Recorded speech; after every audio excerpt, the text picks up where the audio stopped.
name's Janie Bogus, and Kim Copeland is with me, and we will be talking to Richard Taylor about his war experiences and his childhood, his life, basically anything he'd like to share with us.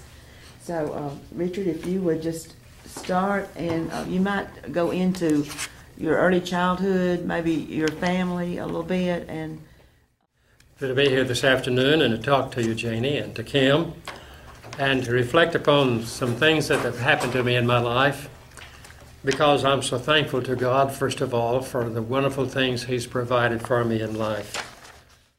Can be expressed thanks also to my grandmother, Morrow, my mother's mother. Little Morrow was the lady who wrote a diary that I have at home, and she said that maybe the future generations would like to know how things were when we moved here to Oklahoma and homesteaded on a place in Roger Mills County at the Cheyenne Reservation. And so Mother had set the alarm for 1 o'clock, because she could always go back to sleep easily, and Daddy or Duane, my older brother, didn't go out and do it. He was 14 and old enough to do that, but nevertheless she did it. And she had chucked the coal fire and sat down to see if it was going to be all right, and dozed off. Then she woke up.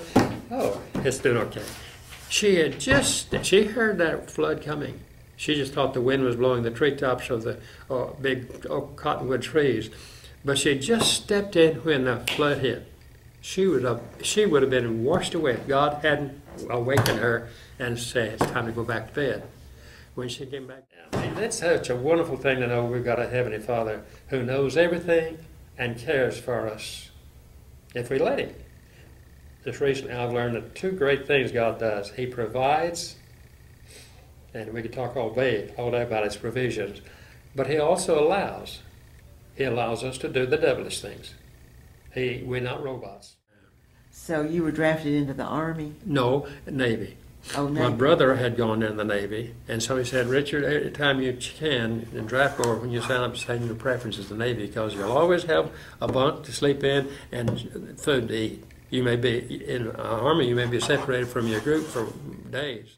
One thing, Lloyd Settle was my roommate at Pepperdine, and Lloyd, being in the service, he said, when you get to boot camp, or when they take you in, if you know I, N, and T, you'll do well on the code, because is I, dot dash, or dash dot, is N, and is T. So he said, remember, I, I-N-T.